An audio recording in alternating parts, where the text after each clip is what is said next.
It was the fall of 2008 when Elias first met Rusty. The air in Willow Creek was crisp that October, with the kind of autumn chill that urged people to wrap themselves in sweaters, sip hot coffee, and watch the leaves change in slow, inevitable succession.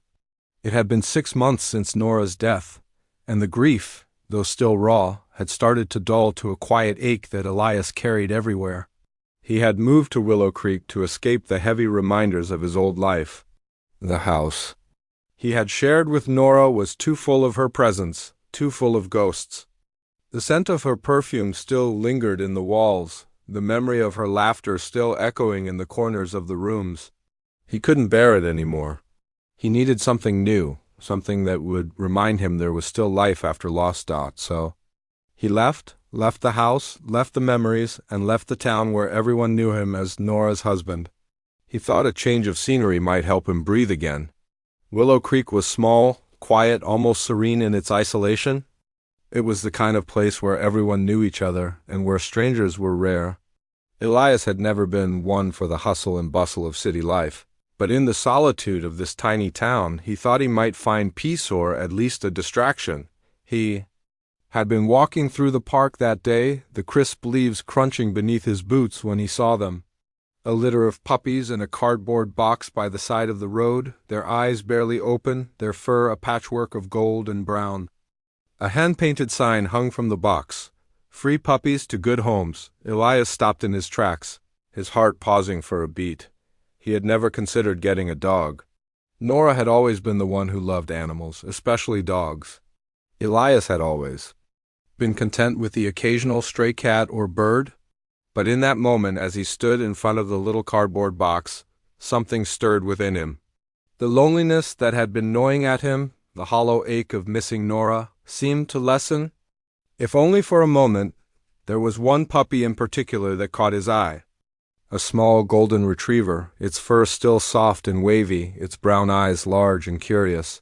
The little creature bounded toward him, tripping over its own legs but managing to stand with determination. The puppy looked up at him with an earnest expression, as if it already knew that Elias was the one it had been waiting for. The other puppies were playful, tumbling over one another in a noisy heap, but this one stayed calm. It was as if it understood the weight Elias carried on his shoulders. The puppy sat at his feet, its tail wagging slowly, and tilted its head as if asking, "Will you take me home?" For a long moment, Elias just stood there, staring down at the tiny creature.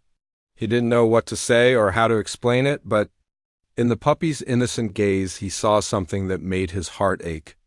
This little animal, this tiny soul, could offer him something that no human could: unconditional love, untainted by the past. Elias crouched down and extended his hand cautiously, unsure of how to approach the tiny thing. But the puppy, with its boundless energy, immediately scampered over and sniffed his fingers, then gave a tiny, playful nip at his sleeve. A soft laugh escaped Elias' lips, surprising him. The weight in his chest seemed to lighten, just a little. "Are you sure about this?" he whispered to the puppy, his voice soft, as if trying to convince himself more than the dog. "I'm not really the dog-owning type." The puppy answered by sitting in front of him, its large eyes still fixed on his face, tail wagging now, with more force. It was almost as though the dog understood the words he couldn't say. With a deep sigh, Elias stood up and turned to the elderly woman who was sitting nearby, watching the interaction with a knowing smile. "How much for this little guy?" he asked, his voice thick. The woman, whose face was weathered by time and kindness, chuckled softly. "Oh, he's free. But a puppy like him deserves a good home, son. You look like you need a friend." Elias hesitated, feeling an unexpected lump form in his throat. He had never been one for sentimentality, but something about the woman's words struck a chord within him. She was right. He did need a friend, and maybe this puppy, this little ball of golden fur, could be that friend. "I'll take him," Elias said, his voice barely more than a whisper. The woman nodded, and with one final smile she handed the puppy over to Elias. The first night with the puppy was strange. Elias had no idea what to do with a dog. He didn't even have any dog food. But the puppy, who he had decided to name Rusty, Because of his golden brown fur seemed perfectly content with just being near him. That night, Rusty curled up at the foot of Elias' bed, his small body pressed against the warmth of Elias' feet. Elias lay awake, staring at the ceiling, listening to the quiet sound of Rusty's breathing. For the first time in months, he didn't feel completely alone. Rusty's presence was like a gentle reminder that life could still hold comfort. Even in the absence of Nora, over the next few days, Elias found himself laughing more than he had in months. Rusty, in his small, clumsy way, provided him with moments of joy that were unexpected. Whether it was chasing after sticks, tumbling through the autumn leaves, or simply sitting by Elias' side, Rusty's antics reminded him that there was more to life than grief. The dog had a way of lifting his spirits without even trying Dot as the days turned into weeks. Elias became more and more attached to Rusty. He took him on long walks, sometimes for hours at a time, exploring the quiet roads of Willow Creek. It wasn't the kind of town you rushed through. It was a place where time seemed to slow down, and Elias found comfort in the stillness. Rusty, ever curious and eager, ran ahead of him on these walks, tail wagging furiously, stopping occasionally to sniff at something or chase a butterfly. One evening, after an especially long walk, Elias found himself sitting on a bench by the lake, Rusty at his side. The sun was setting in a wash of orange and pink, the kind of sunset that only Willow Creek could offer. As he watched the sky shift, Elias realized that, for the first time in a long while, he didn't feel like he was just going through the motions. He felt connected to the town, to the dog beside him, and to the life that was slowly returning to him. "You know, Rusty," Elias said softly, his voice barely louder than the wind rustling through the trees, "I think you might just be what I needed." Rusty tilted his head as if in agreement, and Elias chuckled. It was a quiet, almost tender sound. And in that moment, he knew that no matter what the future held, he would never be alone again. Because as long as he had Rusty, he would always have something to love, something to care for Dot and for Elias.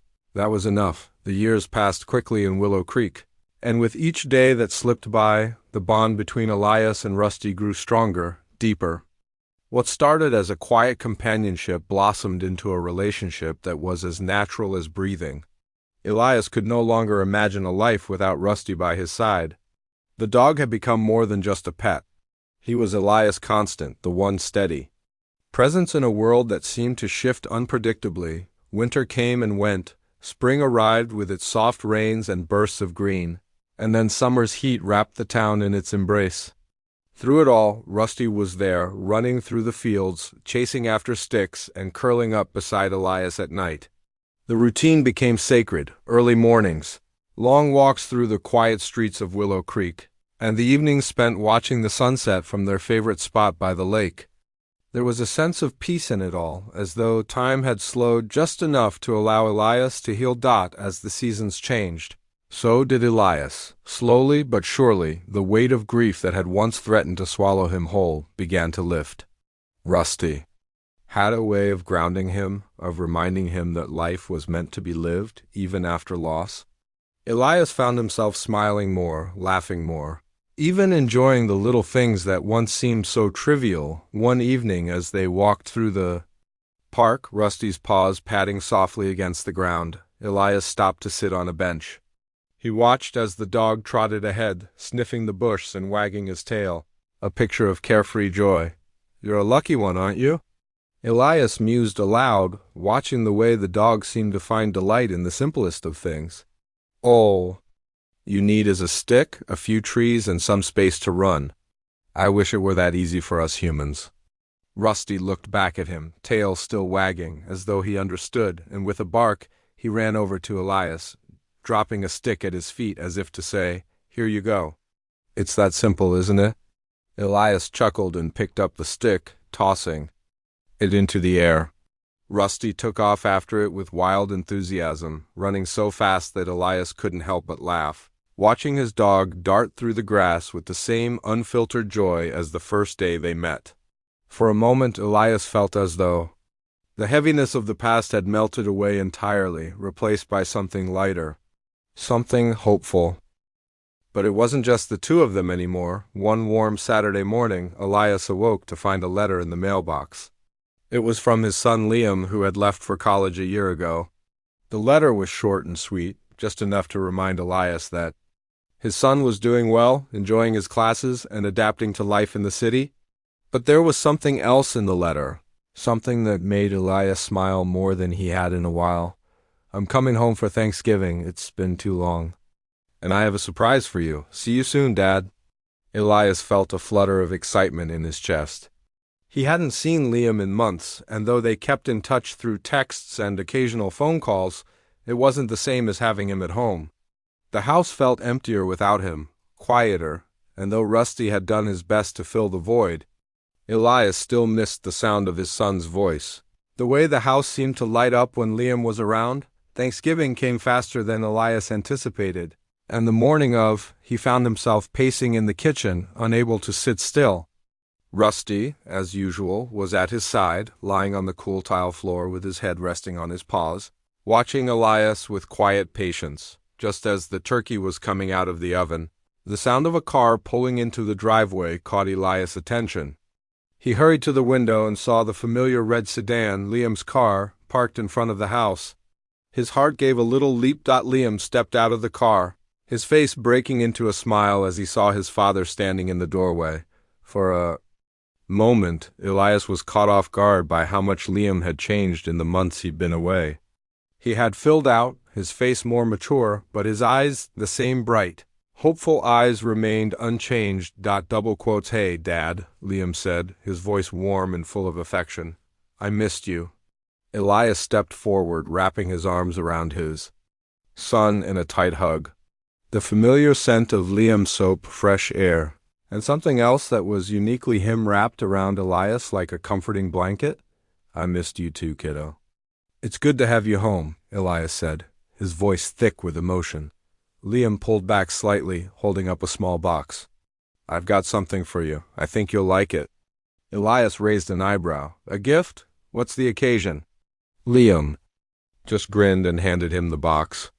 Elias opened it carefully, his fingers brushing against the smooth surface of what looked like an old leather collar.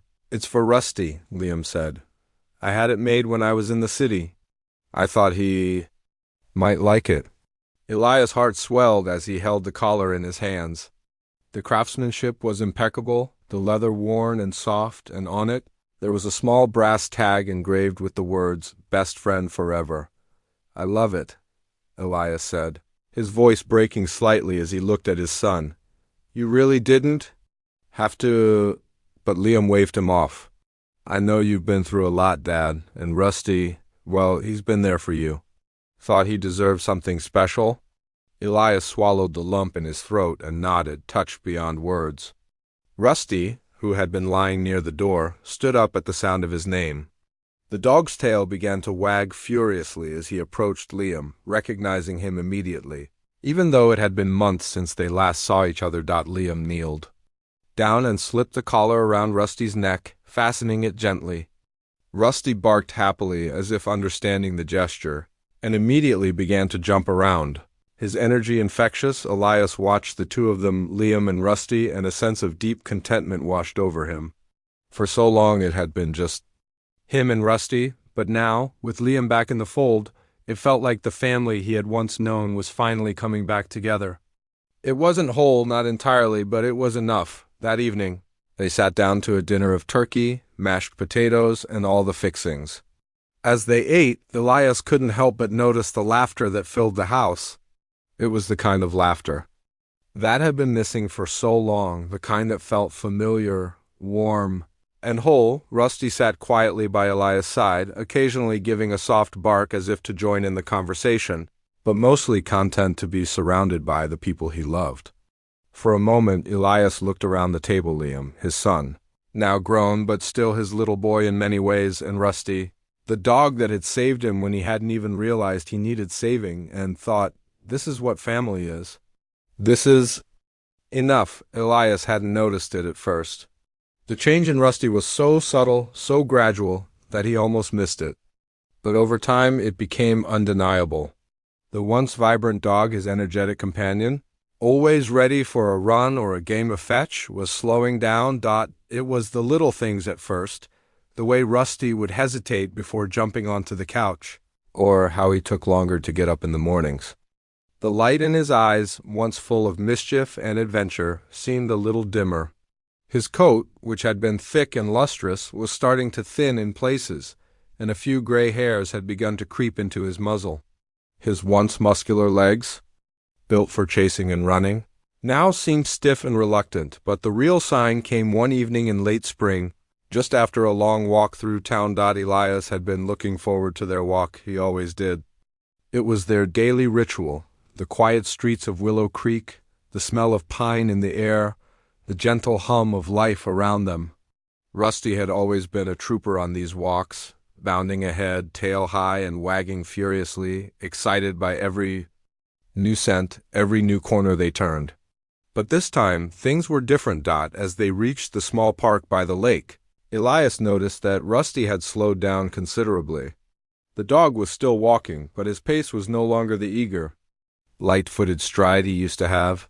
It was slower, more deliberate. Rusty was breathing heavily, his tongue lolling from his mouth as he shuffled along beside Elias. When they reached the bench by the lake, Rusty lay down with a heavy sigh, his body sagging. His head resting on his paws, Elias sat down beside him, concern starting to build in his chest. He ran a hand through the dog's fur, gently scratching behind his ears. Rusty, who had always been so full of energy, didn't even lift his head to nuzzle him. Instead, he just let out a soft, almost resigned sigh, his eyes half closed. "Rusty?" Elias whispered, feeling a pang of worry. "You okay, buddy?" Rusty's tail thumped weakly against the ground in acknowledgement, but there was no enthusiastic wag, no playful bark. Elias' stomach tightened. They stayed by the lake for a while longer, the sun beginning to set, casting long shadows over the water. Elias had never felt so aware of the passage of time, of how fragile it all seemed. He thought back to the first time he had met Rusty the puppy with the soft golden fur and the big, trusting eyes, and how much had changed since then. Rusty had been there for him through everything, the days after Nora passed, the months after Liam left for college, the loneliness that had once consumed him. And now, it seemed as though the dog was reaching the end of his own journey. That night, Elias sat by the fire, the warmth of the flames barely reaching the ache in his chest. Rusty lay at his feet as he always did, but tonight there was a heaviness in the air. The dog seemed smaller somehow, as though he had withdrawn into himself. He barely moved, only lifting his head once in a while to glance up at Elias with tired eyes. The next morning, Elias decided to take Rusty to the vet. He didn't know what he was expecting, but a part of him knew. He could feel it in his bones.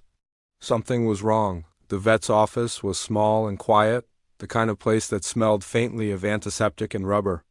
Elias sat in the waiting room, his hands nervously gripping the edges of his coat. Rusty, ever patient, lay at his feet, his head resting on his paws. The vet's office had always been a place of discomfort for Elias. He didn't like seeing Rusty nervous, didn't like the idea of something being wrong with his companion. But there was no avoiding it now. After what seemed like an eternity, they were called in. Dr. Johnson, a kind woman with gentle hands and a calm demeanor, greeted them with a reassuring smile. She'd been Rusty's vet for years, and Elias trusted her completely.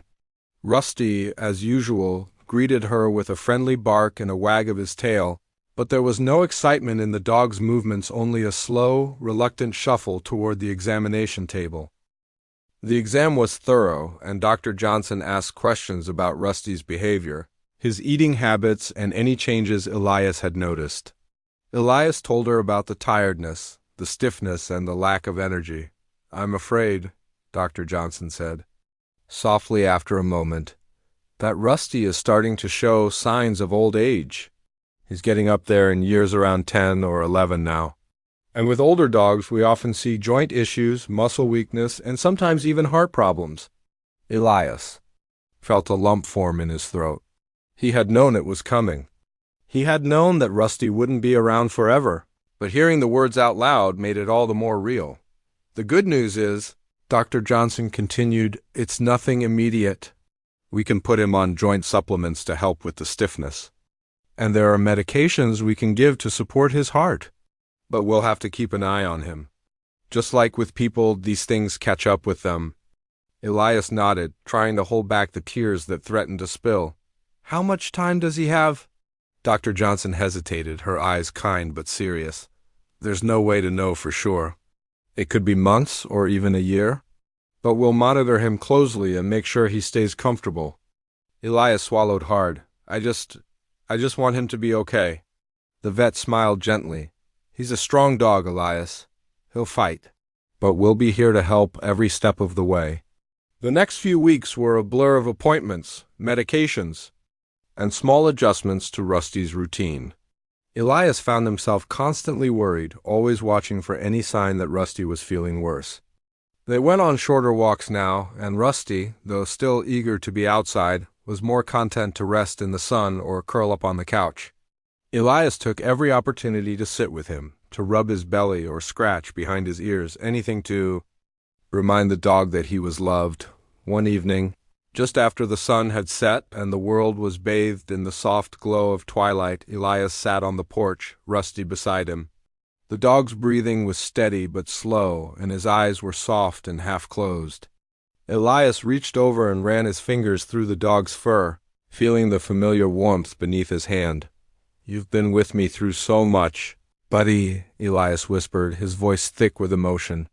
I don't know how I would have made it without you. Rusty lifted his head slightly and nuzzled Elias' hand, his tail thumping once softly in the evening stillness. Elias smiled through the lump in his throat, knowing that no matter how much time they had left together, they would always be there for each other. It wasn't about the years. They never really had enough of them anyway. It was about the love they shared, the comfort of having someone to lean on.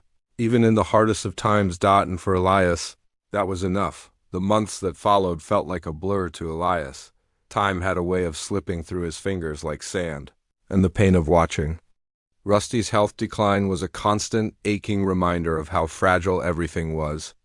Elias did everything he could to make Rusty comfortable, adjusting his bed, giving him the best food, keeping his walks short and sweet, but no matter what he did, he couldn't stop the inevitable. Rusty had always been strong in spirit, strong in loyalty, strong in love, but now he was weak. There were days when he barely ate, and others when he didn't even want to go outside. The once energetic dog who had run like the wind now spent most of his time resting, his eyes distant, as though he were deep in thought. Elias had tried not to think about what was coming, but there were days when the truth was undeniable. He had watched Rusty grow older, slower, quieter, more tired, and it tore him apart. Bit by bit, one morning, Elias woke up to find Rusty lying on his bed, his back arched and his body trembling faintly. Elias' heart leaped into his throat as he rushed over, gently lifting the dog's head. Rusty's eyes were half open, glazed over, and his breath came in shallow, labored gasps. "Rusty?" Elias whispered, his voice raw with fear. He reached out to stroke his dog's fur, but Rusty didn't respond. There was no wag of the tail, no nuzzle of affection, just the quiet sound of his breath. Elias didn't know what to do. He didn't know how to fix this, how to make it better, how to stop the inevitable. "Come on, buddy," he whispered, his voice trembling. "You've been with me through everything. You can't leave me now. I need you." But in that moment, Elias knew. Rusty was tired. Tired in a way that no amount of medicine or love could cure. He had given everything to Elias, and now it was time to let go. The next few days were a haze. Elias called Dr. Johnson, who advised that he bring Rusty in for a checkup. But Elias knew there was nothing more the vet could do. The signs were clear. Rusty was in pain, and it was only a matter of time before it became too much. Elias sat by his side, keeping a constant vigil. He didn't want to leave the dog alone, not even for a minute. Rusty's breathing was labored, and though he still managed a weak wag of his tail when Elias spoke to him, it was clear that the spark that once defined him was fading. On the fourth day after the first signs, Elias made the hardest decision of his life. "I'm sorry, Rusty," he whispered, his voice breaking as tears spilled down his cheeks. "I don't want you to suffer anymore. I'll always love you. I just want you to be free." That afternoon, they drove to the vet's office. Rusty was lying on the seat beside Elias, his body still and quiet, his head resting on Elias' lap. The drive felt impossibly long, each mile stretching out as though time itself was slowing down. Reluctant to let go of the final moments they had left together, when they arrived, Dr. Johnson led them to a quiet room at the back of the clinic, away from the busy waiting area. The soft hum of the overhead lights and the scent of disinfectant seemed so foreign, so out of place for such a tender moment. But Elias barely noticed. He was too focused on Rusty, whose head now rested gently against Elias' chest. His eyes barely opened. Dr. Johnson gave them a few moments alone, her expression soft and compassionate. Elias sat with Rusty, stroking his fur, whispering his name, telling him how much he loved him. "I'm so sorry," Elias repeated. "You've been the best friend I could have ever asked for. I'll never forget you, Rusty, never." Rusty lifted his head slightly as though trying to nuzzle Elias one last time, but his body was too weak. His tail gave one final slow wag. It was then that Elias knew this was the right thing. He had to let him go. Not just for Rusty, but for himself as well. The pain of watching his dog suffer would be far worse than the heartbreak of saying goodbye. Dr. Johnson returned, and with great care she administered the injection that would send Rusty to sleep forever. His breathing slowed and Elias held him, his hand gently resting on the dog's back. Rusty's body relaxed, his head finally resting comfortably against Elias' chest. And then, it was over. Rusty was gone. The drive home was the hardest of Elias' life. There was no joy in the streets of Willow Creek that day, no comfort in the familiar sights he had passed 1,000 times. The house, once filled with the sound of barking and running paws, now seemed impossibly quiet. Elias walked through the front door, Rusty's leash still hanging on the coat rack, his water bowl sitting empty in the corner. Elias stood there for a long time, unsure of what to do with himself. His hands were shaking and his chest felt hollow, as though the very air had been sucked out of him. He had lost so much in his life, his wife, his family, and now his dog, the one constant in his life for so many years. He collapsed onto the couch, burying his face in his hands, the grief overtaking him in waves. It wasn't just the loss of a pet. It was the loss of everything that Rusty had come to represent. The warmth in his home, the comfort during the loneliest nights, the reminder that love could heal wounds that seemed impossible to mend. For the first time in years, Elias let himself cry. The tears were uncontrollable, flooding his face as he grieved the loss of the dog who had been with him through every dark moment. And yet, as the tears fell, he also remembered something else. Rusty had given him more than just companionship. He had given Elias the strength to move forward. Through all of his pain, all of his heartache, Rusty had been there, unwavering and constant. And though he was gone now, his presence would live on forever in Elias' heart. His grief never fully faded, but time had a way of dulling its sharp edges. Elias kept to the rhythm of his days, but everything felt different without Rusty by his side. The house, once filled with the sounds of paws patting across the floor and the rustle of a tail brushing against the furniture, was now eerily quiet. Liam, now a young man with his own life, would call every so often asking how Elias was doing. And each time Elias would say he was fine, though the words never felt true. He'd walk the paths they used to walk, though now they felt longer, emptier, without Rusty's playful presence at his heels. One evening, just as autumn had begun to paint the trees with shades of amber and gold, Elias decided to take one last walk to the hill. He had avoided it for weeks, afraid of the memories it held, the place where he had said goodbye. But the weight of the silence had become too heavy to bear. It was a crisp evening, the air carrying a hint of coming winter, and the sun was sinking low, casting the landscape in golden light. As Elias reached the top of the hill, the same hill that had witnessed so many of their shared moments, he stopped, his breath catching in his throat. There, at the crest, the wind seemed to stir in a way that felt familiar, almost as if it carried with it the spirit of his old friend. He sat down on the same rock where he had once held Rusty close, the memory of the dog's warmth still vivid in his mind. Elias closed his eyes and let the stillness wash over him. For the first time since Rusty had passed, he didn't feel so alone. "Hey, buddy," he whispered, his voice barely a murmur against the wind. "I miss you." As the wind picked up, Elias thought he heard something, just a faint rustling, as if a tail were brushing through the grass. A soft, familiar sound. His heart quickened, but when he looked, there was nothing there. Still, the feeling lingered. Rusty was with him in spirit, in the air, in the very soil of the hill they had climbed so many times.